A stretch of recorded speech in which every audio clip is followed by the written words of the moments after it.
Welcome everyone, this is Crick Express और फिर एक बार आपके सामने हम हाजिर हैं bringing you one of the most important topics in recent times and that is the world cup के ऊपर हम बात कर रहे हैं। लेकिन हमारा जो फोकस है वो आज है पाकिस्तान क्रिकेट टीम पर, क्योंकि सभी को काफी इम्प्रेस किया है पाकिस्तान टीम ने, उनकी परफॉर्मेंस ने। पिछले कुछ महीनों में हमने देखा कि किस तरह से उभर कर आई है पाकिस्तान क्रिकेट टीम। तो इस पर हम आज बात करने वाले हैं। आई एम श्योर हमारे जो पाकिस्तानी व्यूअर्स हैं ऑल अराउंड द वर्ल्ड वो भी इसे सुनेंगे और एंजॉय करेंगे। सबसे पहले I like to introduce my co commentator, co presenter, co friend, co colleague Vivek Shukla. Vivek, welcome. कैसा फील कर रहे हैं आप and how are you looking forward to this episode?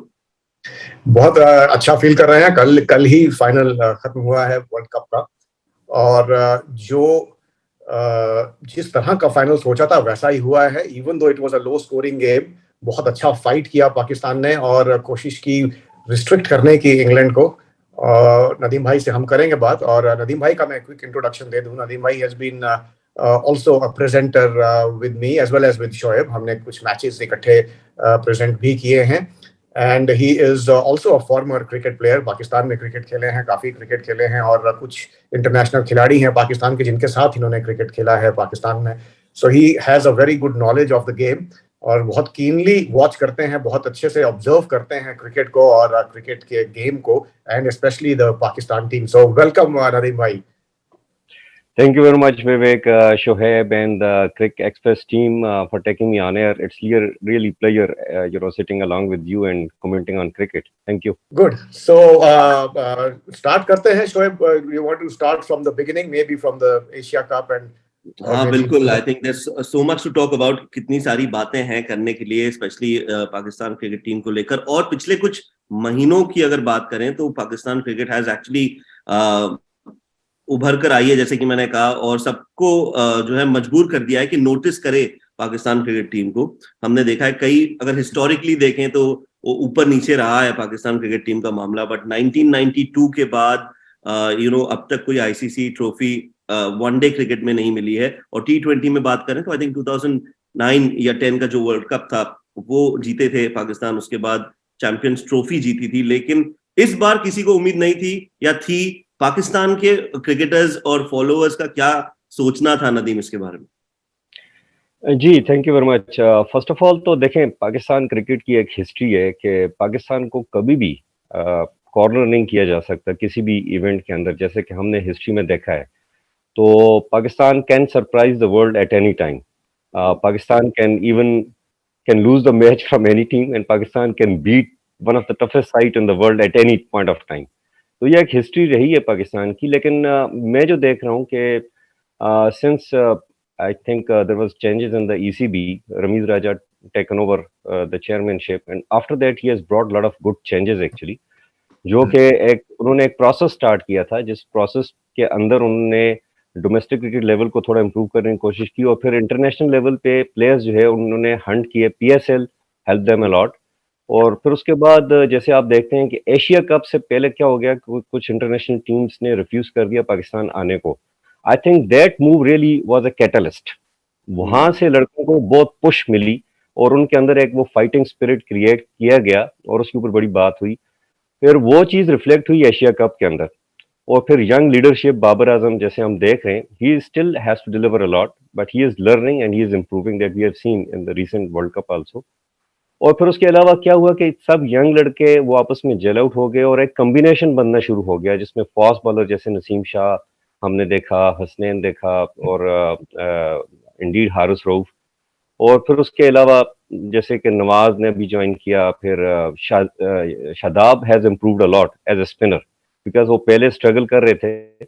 और एशिया कप का जो मोमेंटम था, आल्दो आई मीन अगेन वहां पे सेमीफाइनल आपने देखा कि बहुत क्लोज गया, और इनफैक्ट आखिरी 2 ओवर में मतलब वेट की अच्छी बैटिंग की वजह से पाकिस्तान हार गया, but even that time also it could have been anybody's game. तो वो जो मोमेंटम इन्होंने कैरी किया एशिया कप से, वही उनको वर्ल्ड कप में वो लेके गए। अभी आपको पता है ऑस्ट्रेलिया की जो पिचेस हैं, एनवायरनमेंट है, कंडीशन है, वो टोटली डिफरेंट रहती हैं। तो एज यूजुअल पाकिस्तान शुरू में स्ट्रगल किया, इंडिया के साथ बहुत ही क्लोज मैच हुआ। मतलब है कि unfortunately it was Nawaz who had to do the last over, और जैसे आप देखते हैं कि स्पिनर से लास्ट ओवर करवाना बड़ा रिस्की हो जाता है, और स्पेशली जब विराट जैसा नाम खड़ा हो दूसरी एंड पे, तो हम सबका फेवरेट है विराट। लेकिन वो गेम भी अगेन बहुत अच्छा खेला, और मैच तो किसी ने जीतना था और इंडिया जीत गया thanks to Virat Kohli, you know his greatness. उसके बाद जो जिम्बाब्वे से पाकिस्तान टीम हारी तो बहुत क्रिटिसिज्म हुआ टीम के ऊपर, और बैक होम बहुत सारी वीकनेसेस उभर के आ गई, एक्सपोज हो गई, और मेरे ख्याल में उसके बाद बहुत अच्छा कमबैक किया टीम ने। और पाकिस्तान बॉलिंग जो कि हमेशा से पाकिस्तान की स्ट्रेंथ रही है, अगेन इस बार भी उन्हीं बॉलर्स ने डिलीवर किया, और ऑस्ट्रेलियन कंडीशंस को बड़ा अच्छा एसेस किया उन्होंने, अपनी पेस के ऊपर और अपनी लेंथ बॉलिंग के ऊपर ज्यादा उन्होंने फोकस किया। और कल के मैच में भी अगेन थोड़ी सी वीकनेसेस तो नजर आई, स्पेशली अगर मैं फाइनल की सिर्फ बात करूं, so can I talk about the final? हाँ हाँ बिल्कुल बिल्कुल कर सकते हैं, लेकिन उससे पहले I would want to get your focus and your opinion on the Asia Cup. तो एशिया कप पे तो आपने बता दिया कि हमें कि उससे पहले जो चीजें हुई थी, जो हालात थे, और in and around the Pakistan cricket side, that was one of the catalyst, आपने जैसा कि कहा, मोटिवेशन फैक्टर था, और उसी के चलते वो परफॉर्मेंस हमें देखने को मिली। बट एशिया कप से लेकर वर्ल्ड कप के बीच कुछ चीजें ऐसी हुई थी जो शायद उतनी ज्यादा फेवरेबल नहीं थी। शाहीन शाह अफरीदी की जो इंजरी थी, I think that was one of the big factors, और सबकी नजरें थी उस पर। तो उसके बारे में बताइए।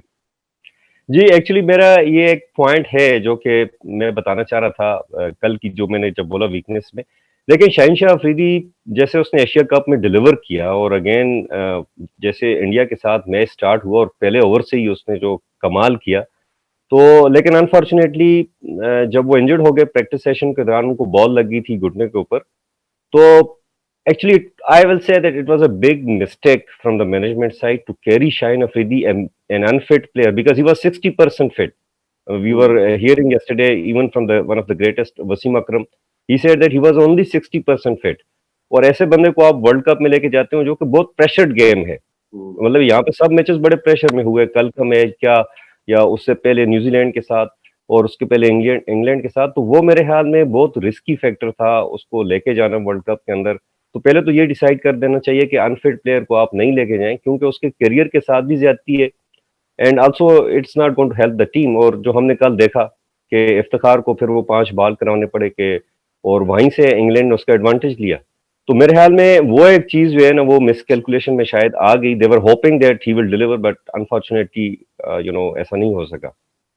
कई बार वो साइकोलॉजिकल भी होता है। हाँ, कई बार साइकोलॉजिकल भी होता है ना नदीम, के वो दूसरे टीम पर एक प्रेशर रहता है कि शाहीन अफरीदी खेल रहे हैं, क्योंकि सामने वाले को शायद पता नहीं है 60% फिट है या नहीं है, तो वो एक कुछ शायद उसके कारण से शायद उनको रखा होगा। बट यू आर राइट, अगर पूरा करियर का सवाल है, और एंड स्टिल यंग, अभी तो अर्ली 20s में है, बहुत लंबा करियर उनके आगे है, तो इतना रिस्क शायद ना लेते तो ठीक था।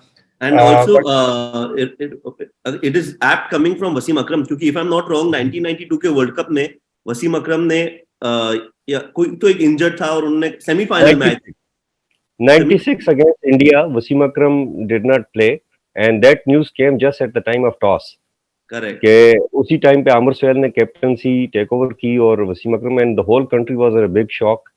और लेकिन ये था कि बाद में उन्होंने एक्सप्लेन भी किया कि वो अनफिट थे, और कोचेस ने और मैनेजमेंट स्टाफ ने भी बताया कि एक्चुअली वो इंजरी कैरी कर रहे थे। तो ये जो वैभव साहब बोल रहे हैं कि you know like psychological pressure तो रहता है, लेकिन again 60% only he was fit, as you know describe by Wasim Akram. तो 60% बंदे को लेके जाना साइकोलॉजिकल फैक्टर के लिए ये बहुत बड़ा रिस्क है। और वो आप देखें कि उसको मतलब उसने वो कर दिया काम जो करना था, कि मतलब इफ्तिखार से 5 बॉलिंग करवानी पड़ी, और उसमें 12 रन आ गए उन 5 बॉलों में, जहां पे वो स्ट्रगल कर रहे थे बाउंड्री मारने में। तो ये बेसिकली एशिया कप में तो सब पॉजिटिव था, और वहां से एक चीज जो कैरी आउट हुई, इनफैक्ट एशिया कप के बाद हुई ये बात। Let me tell you that it happened after Asia Cup in one of the practice session, कि उनको एक बॉल लग गई थी घुटने के ऊपर व्हाइल डूइंग बैटिंग। तो उसके बाद, हाँ जी, उसके बाद ये चीजें डिस्कस हो रही थी कि whether he is fit, whether he is not. और let me tell you that अगर अफरीदी 100% फिट होते, तो ये मैं बहुत बड़ी बात कर रहा हूँ कि अगर अफरीदी 100% फिट होते, the way he is bowling, he would have been the most wicket taker. लेकिन वो ऑफ कलर नजर आए पूरे वर्ल्ड कप में। उनके वो जो स्ट्रेंथ थी, जैसे रोहित को उन्होंने बॉल अंदर लेकर आए, कल हमने एक बॉल देखा उनका, बहुत लेकिन वो बढ़िया कंसिस्टेंट बॉल, हाँ जी, वो कंसिस्टेंटली ये बॉल करते हैं, लेकिन उनसे हो नहीं रहा था उस तरीके से, उस पेस के साथ नहीं हो रहा था, तो वो थोड़ा ऑफ कलर नजर आए। तो मेरे ख्याल में यहाँ पे यकीनन आप देख भी लेंगे, बात होगी आगे बहुत ज्यादा कि he was misfit, and as per my opinion he should have not been picked for the world Cup. तो ये तो एशिया कप की होगी। आगे चलते हैं, जो फाइनल था वहां पे देखिए, नो डाउट पाकिस्तान टीम ने बहुत अच्छी फाइट की। 137 138 टारगेट बहुत लो होता है world cup actually as a final if you talk about, और considering the batting strength of England, जो कि मेरे हाल में अनडाउटली इस वक्त वर्ल्ड कप की मोस्ट फेवरेट टीम में से थी, और full credit goes to them and congratulation to England team and their fans all over the world. वो बहुत अच्छा खेले। टॉकिंग अबाउट पाकिस्तान, तो बॉलिंग तो पाकिस्तान की स्ट्रेंथ रही है, और हमें ये एक्सपेक्ट कर रहे थे कि पाकिस्तान को टफ टाइम देगा, और उन्होंने दिया भी।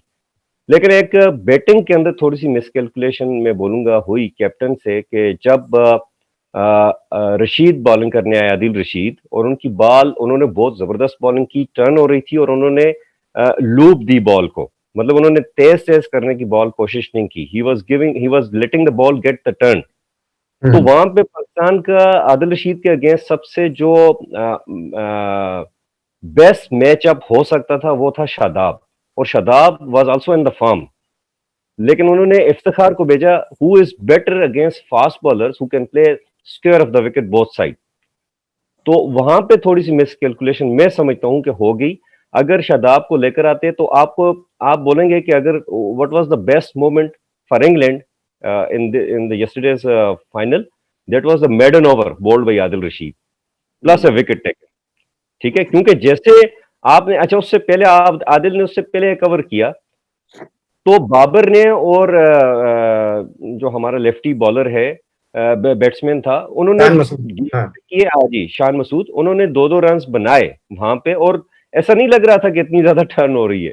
लेकिन जैसे बाबर आउट हुए वो गुगली के ऊपर, और उसके बाद अचानक ऐसे लगना शुरू हो गया कि मतलब है कि बॉल बहुत ज्यादा टर्न हो रही है, और this message actually really went back in the dressing room as well. तो आपकी बॉडी लैंग्वेज ना लो हो जाती है।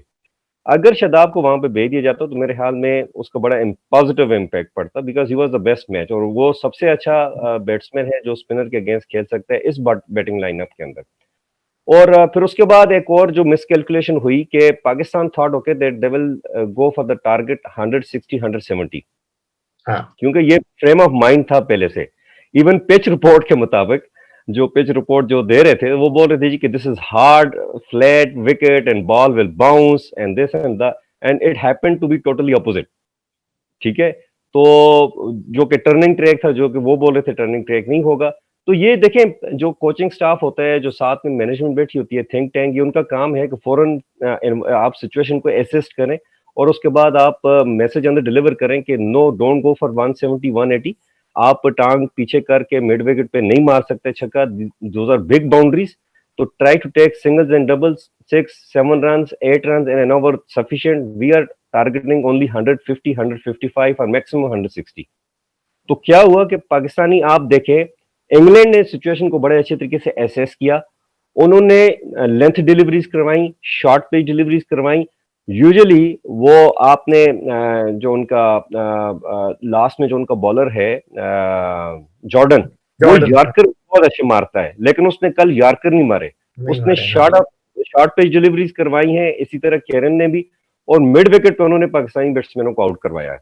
तो उन्होंने और दूसरी एक बहुत अच्छी बात जो मुझे इंग्लिश कैप्टन की तरफ से लगी, कि शुरू में जब बाबर और शान मसूद ने स्ट्राइक रोटेट करना स्टार्ट की, सिंगल्स को डबल में कन्वर्ट कर रहे थे, तो उन्होंने फॉरेन फील्डर्स को ऊपर बुला लिया, अप्रोक्सीमेटली 15 to 20 yards ऊपर बुला लिया। एक तो वो सिंगल डबल रोक रहे थे, दूसरी बात ये कि they're letting the Pakistani batsman take the risk, और उसी चक्कर में पाकिस्तानी बैट्समैन ऊपर से मारने के चक्कर में वहां पे 3 कैचेस मिड विकेट में आउट हुए। शान मसीद वहां पे आउट हुआ, नवाज वहां पे आउट हुआ, इसी तरह जो दूसरे हमारे एक और बैट्समैन था वो वहां पे आउट हुआ। तो मेरे ख्याल में इंग्लैंड ने as a captaincy, as a think tank, मैं बोल समझता हूँ कि उन्होंने कल मैच थोड़ा सा बेहतर एसेस किया उन्होंने, और बैटिंग साइड में थोड़े हमारे फ्लॉज नजर आए, बट ओवरऑल स्पेक्टेटर्स के लिए बहुत अच्छा मैच था, आखिर तक मैच गया, और अनफॉर्चुनेटली थोड़ा सा इमोशनल भी हो गया जब अफरीदी बाहर चला गया। तो 55 रन जो थे आखिर के, उसमें 7 विकेट गिरे, और आखिरी के जो मेरे ख्याल 4 ओवर या 5 ओवर में 2 चौके लगे सिर्फ लास्ट में, तो एंड में वो आप सही कह रहे हैं, जब विकेट्स बहुत ज्यादा गिरने लग गई तो फिर एक्सेलरेट नहीं हो पाए, और 137, और मेरा ये मानना है कि अगर 137 की जगह अगर ये 157 होता तो फिर ये मैच मुश्किल हो जाता, क्योंकि wicket was not that easy to get 155, specially against this bowling attack. Exactly देखें, शुरू में इनको टारगेट सेट किया 170 का, अराउंड 170, लेकिन जो जैसे ही मैच के 6-7 ओवर हो गए तो as per the situation of the pitch वो 170 नहीं होना था, तो आपने एटलीस्ट 150 155 के लिए जाना था, और you need to make sure that okay you have enough batting strength sitting in the dugout to carry out the momentum and go for 155 and then restrict them, and you have the best bowling attack, everybody talks about that. वहां पे मेरे ख्याल में थोड़ा सा miscalculation होगी, और फिर बॉलिंग के अंदर एक चीज जो हो सकती थी, जब वहां पे 3 विकेट उनके अर्लियर ऑन आउट हो गए thanks to the brilliant bowling of Haris Rauf, again one of the pick of the bowler of the world Cup, और वहां पे जैसे बेन स्टोक आया, और बेन स्टोक के बारे में खैर एक बात करना चाहूंगा बाद में, वहां पे अगर इफ्तिखार को यूज किया जाता क्योंकि बॉल टर्न हो रही थी तो that could have been handy. तो वहां पे क्या हुआ कि स्पिनर्स को यूज नहीं किया नवाज को भी कर सकते थे, और इफ्तिखार को किया जा सकता था, again this could have been the option. और दूसरी बात, एक चीज के difference between Adil Rashid and Shadab was trying to bowl quicker, Adil Rashid was giving the loop, आपने नोटिस की होगी, और वो टर्न ले रहा था जबकि शादाब तेज कर रहा था, 95 के अराउंड उसकी स्पीड थी, जो कि मेरे ख्याल में कल की डिमांड नहीं थी। हाँ, क्योंकि स्क्वायर बाउंड्रीज लंबी हैं, तो अगर आप लूप करेंगे, कट मारना है तो मार लो कट बैक पे जाके, अगर लूप है कट कर लो, कोई बात नहीं, क्योंकि बाउंड्री तो एक्स्ट्रा कवर बहुत दूर है, जी। तो लूप करना probably was a better option, क्योंकि बाउंड्रीज लंबी हैं, अगर आप छोड़ भी देंगे, एयर देंगे बॉल को, get invite them to take a risk. जी। So you have a point. But lot of positive for Pakistan. अभी ये जो वीकनेसेस उभर के सामने आई हैं, इनके ऊपर बात यकीन होगी। It's a learning process, you know. I heard Sachin saying that even when he was about to retire, at that time also he used to learn. तो बहुत सारे पॉजिटिव हैं। एक तो अनफिट प्लेयर को नहीं लेके जाना चाहिए आपको इतने बड़े टूर्नामेंट में, मेरी ओपिनियन है। दूसरी ओपिनियन ये है कि आपको क्वालिटी के स्पिनर्स फाइंड आउट करने हैं, और अगेन आपकी जो ओपनिंग पेयर है उसके ऊपर बड़ी बात हो रही है, थोड़ा उसको चेक करना है आपने कि whether you will go with the same opening pair in the future as well, और उसके ऊपर चीज बात करनी है। और दूसरी बात ये है कि बाबर के लिए एज ए कैप्टन मेरे ख्याल में ये बहुत बड़ा एक्सपीरियंस है वर्ल्ड कप का। ये जो कल थोड़ी चीजें उभर के आई हैं, क्योंकि T20 में आपको क्विक डिसीजंस करने होते हैं, so I think he has to learn a lot. और फाइनली मैं थोड़ा सा बेन स्टोक के बारे में बात करूंगा आउट ऑफ द कॉन्टेक्स्ट, कि उसने ये चीज साबित कर दी कि डोंट गिव अप, ठीक है, keep fighting, keep working hard, और कम बैक स्ट्रांग।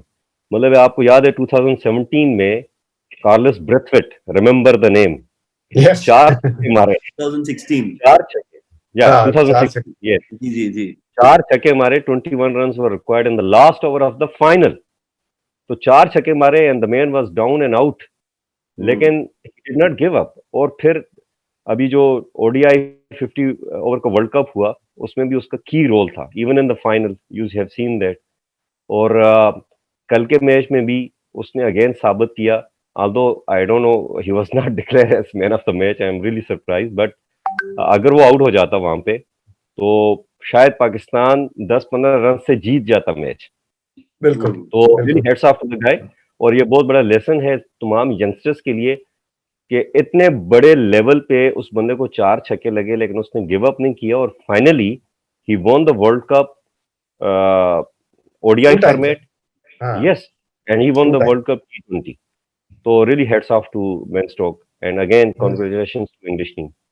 जी हाँ, मैं 2 चीजें बोलना चाहूंगा नदीम। एक तो लेसन्स और वीकनेसेस की हम बात कर रहे थे, तो कहीं ना कहीं एक लेसन जो मुझे लगता है, and you can maybe throw more light on it, कि जो बैटिंग लाइनअप है पाकिस्तान का वर्सेस जो बॉलिंग लाइनअप है, it is a stronger bowling unit but not a very strong batting unit. Because आप देखें जिम्बाब्वे में 130 रन बनाने थे, और इवन एक और मैच था जिसमें 127 या कुछ रन बनाने थे, बांग्लादेश वाले मैच में, उसमें भी मुश्किल पड़ गई थी 127। तो बैटिंग यूनिट मेरे ख्याल से एक, और दूसरा मेरा ऑब्जर्वेशन जो है, and maybe I am wrong, but दूसरा मेरा ऑब्जर्वेशन ये है कि एक ऑलराउंडर, शादाब तो है ऑलराउंडर, लेकिन एक और अच्छा ऑलराउंडर, जैसे आप बात करें फॉर एग्जांपल हार्दिक पांड्या है इंडिया में, जो बॉल भी तेज डालते हैं लेकिन हिट भी लगाते हैं लंबे, क्योंकि बॉलर्स तो हैं चारों, लेकिन वो चारों या पांचों जो फास्ट बॉलर हैं वो सिर्फ बॉलर हैं, वो बैटिंग वाले बॉलर नहीं है।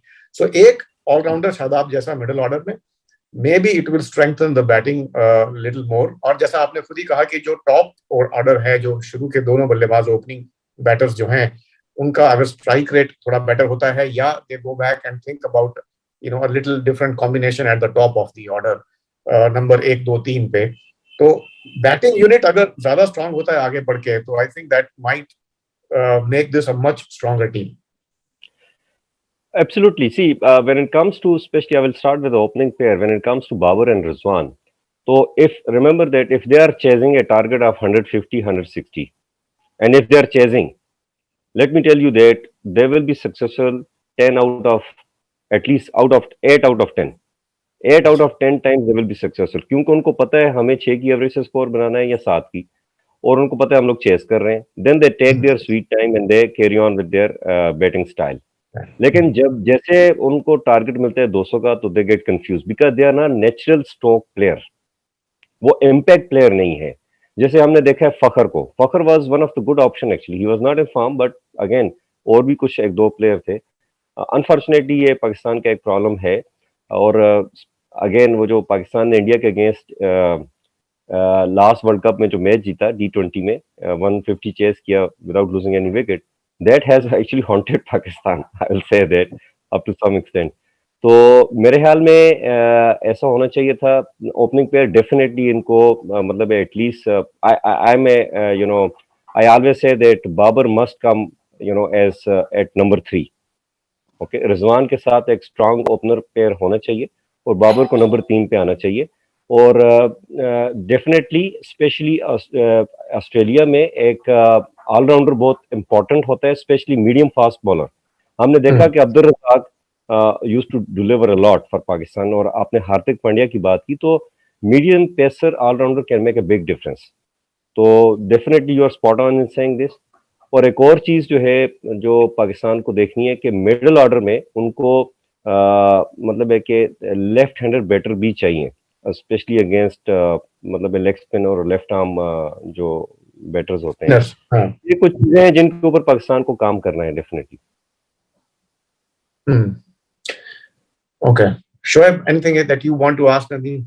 नहीं, आई थिंक नदीम ने सारे ही चीजें कवर कर ली. हमारे लिए सवाल करने का कोई ऑप्शन ही नहीं छोड़ा. तो लेकिन अगर ये बताइए कि अब आगे क्या, लाइक यू मेंशन कि अब they need a few players who can define their roles in the middle order. और जैसे कि विवेक ने भी बताया कि ऊपर ओपनिंग स्लॉट में कोई एक धुआंधार बल्लेबाज चाहिए जो पहले 6 ओवर्स में अग्रेसिव क्रिकेट खेले. और आई थिंक इंग्लैंड ने वही किया.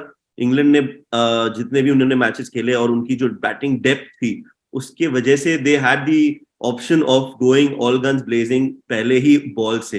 तो क्या लगता है कि आगे चल के अब क्या चेंजेस हो सकते हैं पाकिस्तानी टीम में? कोई होंगे चेंजेस या नहीं होंगे चेंजेस? अगर मोहम्मद हारिस है तो he is one player who can blast the ball. वो हमने आखिर में वो मतलब शुरुआत में नहीं आए towards the end of the tournament, but he is something, a youngster who somebody like him at the top of the order, जो 6 ओवर में कुछ ऐसे नाम या कुछ ऐसे आने वाले उभरते हुए फ्यूचर के प्लेयर्स जो आपके जहन में हो? जी, प्लेयर्स बहुत हैं एक्चुअली डगआउट में. Haider Ali, I will tell you that he is very talented batter, but again management need to work with him. और इसी तरह एक दो प्लेयर्स और भी हैं जो कि बहुत अच्छे हैं, पीएसएल में उनकी परफॉर्मेंसेस बहुत अच्छी हैं। लेकिन अगेन एक चीज जो है ना, एक किसी भी नेशन की, वो मैटर ये करती है कि how they take their cricket. Pakistan cricket में टैप बॉल क्रिकेट बहुत खेली जाती है और ये मोस्टली प्लेयर्स वहां से आते हैं, जिसमें 6 ओवर की क्रिकेट होती है और 6 ओवर की क्रिकेट में हर ओवर में 3-4 छक्के तो मस्ट है मारने। तो बेसिकली पाकिस्तानी क्रिकेटर्स को लॉन्गर फॉर्मेट जो है उनको ज्यादा एक्सपोजर मिलने की जरूरत है, ताकि वो लोग लॉन्गर फॉर्मेट यूज करें, उसको खेलें और वहां से उनकी टेक्निक बेहतर हो और फिर वहां से इम्पैक्ट प्लेयर वो निकालें जो कि जो है ना सिर्फ T20 खेल सकें बल्कि ओडीआईज में भी हो, टेस्ट मैच के अलावा। और इन चीजों के ऊपर पाकिस्तान को काम करना है, मैनेजमेंट की टीम को, क्योंकि बैटिंग की जो पाकिस्तान की प्रॉब्लम है और पाकिस्तान की अंदर जो इन्फ्लेशन की प्रॉब्लम है, that stays with Pakistan from ages. Okay, so we kept hearing that. Okay, महंगाई का कोई तोड़ नहीं है पाकिस्तान में और साथ में पाकिस्तान की बैटिंग का कोई बैटिंग हल नहीं है। तो ये लेकिन फास्ट बॉलर हमेशा आ जाते हैं जो उनकी कोई कमी नहीं है। 145 150 के तो कितने मतलब पीएसएल भी हम देख रहे थे और हम कवर कर रहे थे, शोएब और मैं, every team has at least 2 bowlers जो 145 से ऊपर गेंद फेंकते हैं, तो which is also something which has to be proud of, because बहुत बढ़िया फास्ट बॉलर लेगेसी है। एक्सपोर्ट कर सकते हैं आप फास्ट बॉलर्स कुछ इंपोर्ट फास्ट बॉलर्स बहुत है। मैं आपको बताऊं, Musa Khan is one of the and let me tell you that recently I heard and I saw the video of one of the guy that he has bowled in domestic cricket with 160 kilometre per hour. अभी वो, हाँ, उसने अभी खेलना है, उसको camp में बुलाया गया है, तो वो उसने 160 किलोमीटर पर आवर की स्पीड से बॉलिंग की है। तो again actually this has lot of factor. एक जैसे तो मैंने आपको बोला है कि जो आइडियल्स हैं पाकिस्तान के, जो आइडियल्स रहे हैं क्रिकेट के, वो शोएब अख्तर हैं, वो वसीम अकरम है, वो इमरान खान है, वो अनफॉर्चुनेटली बैटिंग में हमारे पास सचिन नहीं हो सका। ठीक है, जैसे आपके हीरोज हैं, आपने बैटिंग स्टार्स को हीरोज बनाया और हमने बॉलिंग स्टार्स को हीरो बनाया, तो वो मेंटेलिटी लोगों की कहीं ना कहीं वही है। और फिर उनकी जो फिजिक है, mostly as a Pakistani, even I started my career as a fast bowler and I was very good and I was very quick. Then after that 150 करते थे आप, 150 क्रॉस करते थे? इतना तो नहीं था, लेकिन I was quick, like around 135 to 140 you can say, you know, when I was like below 30। तो ऐसा था।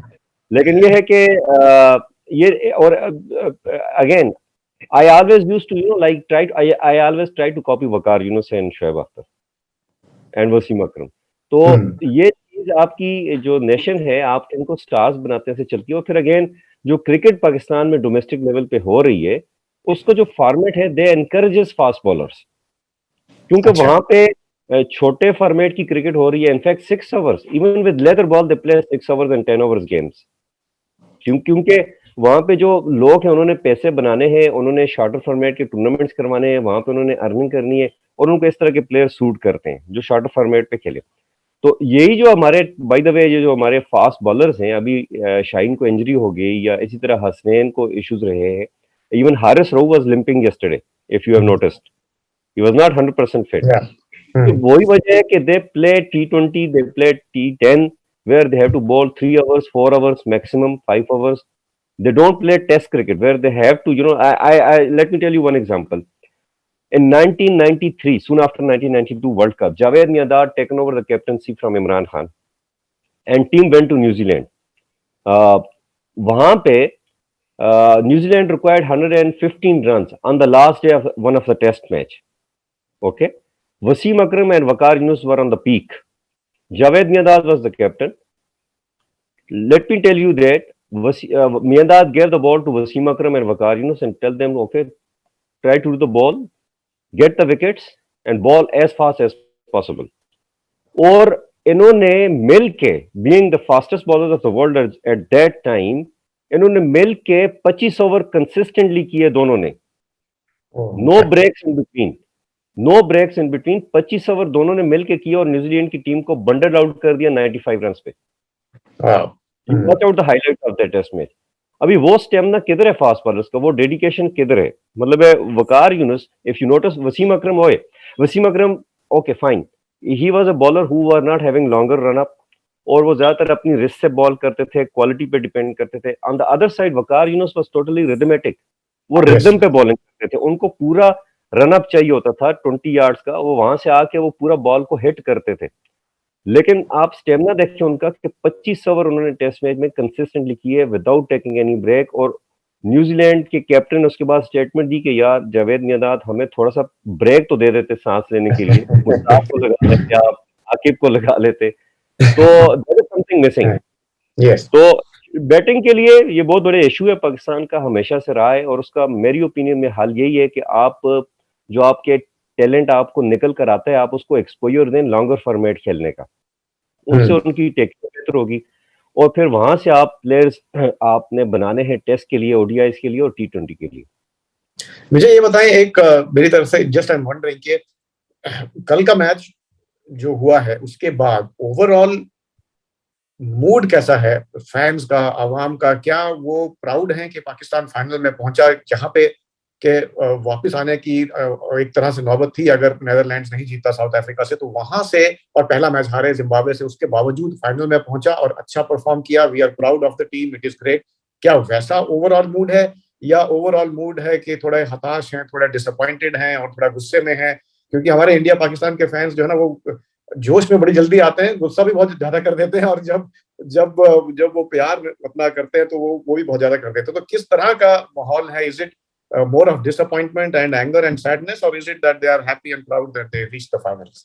नहीं, मूड ठीक है, क्योंकि मैं बहुत सारे ग्रुप्स का हिस्सा हूँ, सोशली बड़ा एक्टिव रहता हूँ मैं, और I mean the way they fought the match yesterday or the way they came into the final, considering all those prayers and all thanks to our Netherlands and all the weather, the way it helped Pakistan, तो ये भी बहुत बड़ी चीज थी जो final में आ गए ये लोग।